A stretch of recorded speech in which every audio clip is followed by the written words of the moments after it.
Hello YouTube, De-bodgery here. Welcome to EV Components Review.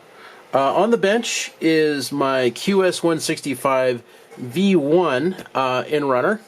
I had been asked to show the inductance of these motors fully assembled, and so I've had them together for a while and just haven't gotten around to measuring their inductance put back together again. So the V1 is completely unmodified other than binding up the windings inside, whereas my V2, which I'll get to in a minute, that one does have some minor modifications to it, but they shouldn't affect the inductance anyway. So here we go. Here is one phase, 208 microhenries, and the next phase is 203, and then finally the third phase is 198. Kind of interesting.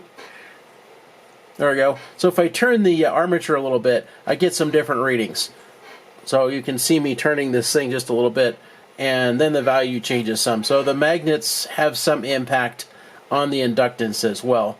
Anyway, so 200-ish microhenries per phase.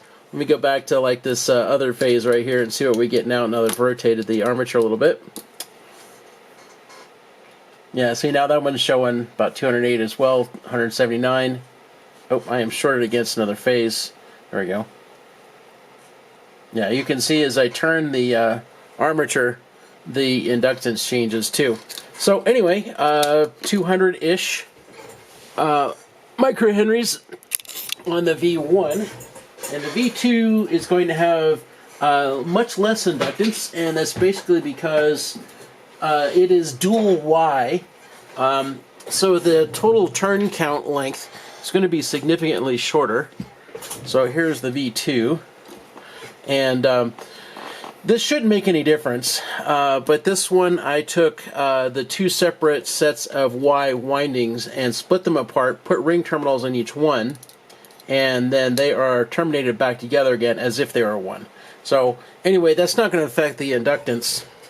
But that lets me split them apart. But as you can see, about 119, 120 microhenries there, and 135 there.